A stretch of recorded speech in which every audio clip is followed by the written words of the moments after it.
E aí, gente, tudo bem? Vamos então para a nossa semana 2, né, do PET 7. E essa semana vamos trabalhar a semana 2 e a semana 3 para a gente dar conta do nosso cronograma, certo? Olha só, eu achei que o PET não tinha como ficar pior, mas parece que tem, tanto que ficou, né? Essa semana, por exemplo, ele apresentou para nós um texto sobre a vida de Santo Agostinho, coisa que eu não tenho muito sobre o que falar, né? Porque tá tudo lá, tá só explicando a vida dele, quem foi ele, qual que é o movimento que ele faz durante aquele livro dele mais famoso, né? Que são as Confissões. E eu não sei se você sabe, ele se converteu, ele viveu ali no norte da África, né? Na Argélia. E depois ele foi para Roma para poder estudar filosofia e virar doutor em filosofia e tudo aquilo, né? Ele abandonou a mulher e o filho. E o que mais? Ele se converteu de tanto a sua mãe, que depois foi canonizada pela Igreja Católica também, Santa Mônica, de tanto ela rezar para sua conversão, ele se converteu, né? E depois de viver uma vida assim bem, né? Vamos dizer assim, bem complicada, ele se converteu então ao cristianismo, acabou virando um dos maiores doutores da Igreja Católica, ao interpretar a filosofia de Platão a partir de uma base cristã, ou você pode dizer também, né, ao interpretar o cristianismo com uma base da filosofia platônica. Então, o que está lá, o texto não tem nada a ver depois, não vai te ajudar a responder as atividades. Então, o que nós vamos fazer? Vamos comentar direto as atividades, que são atividades difíceis, né? Não vou mentir para você, estão bastante complicadas, mas eu vou tentar explicar elas devagar, vou dar a resposta para você ver, e a gente vai conversando para ver qual que é a melhor resposta da atividade, beleza? Então, por hoje é só. Leia lá o seu texto. É interessante saber quem é, né? Tem muita gente aí que vive aí dentro da igreja e nunca leu nada de Santo Agostinho. Então, é bom saber, beleza? Vamos lá então comentar sobre as nossas atividades.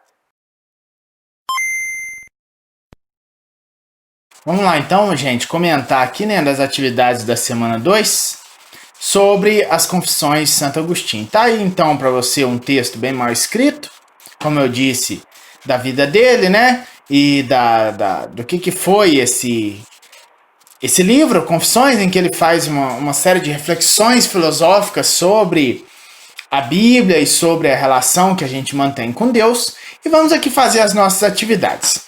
Olha só, atividade 1, vamos ler junto e depois eu explico para você, porque está bastante complicado, né? Mas nada muito difícil e bastante lógico para você poder responder depois. Então, olha só. Isso aqui é um trecho, né, das Confissões de Agostinho. Não é verdade que estão ainda cheios de velhice espiritual aqueles que nos dizem: o que fazia Deus antes de criar o céu e a terra? Se ele estava ocioso e nada realizava, dizem eles, por que não ficou sempre assim no decurso dos séculos, abstendo-se como antes de toda ação? Se existiu um Deus, se existiu em Deus um novo movimento, uma vontade nova para dar o ser a criaturas que nunca antes criara, como pode haver verdadeira eternidade se nele aparece uma vontade que antes não existia? Aí você, né, entendeu tudo certinho e vai responder embaixo.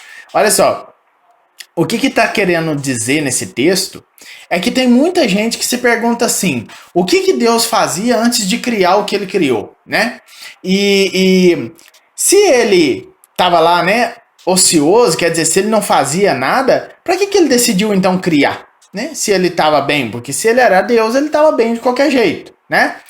E se na verdade existiu um movimento antes, né, uma ideia de criar antes daquilo que já existia, então na verdade ele não era eterno, né? Porque se apareceu nele uma vontade de criar que antes não existia, ele mudou. E não pode, Deus não pode mudar.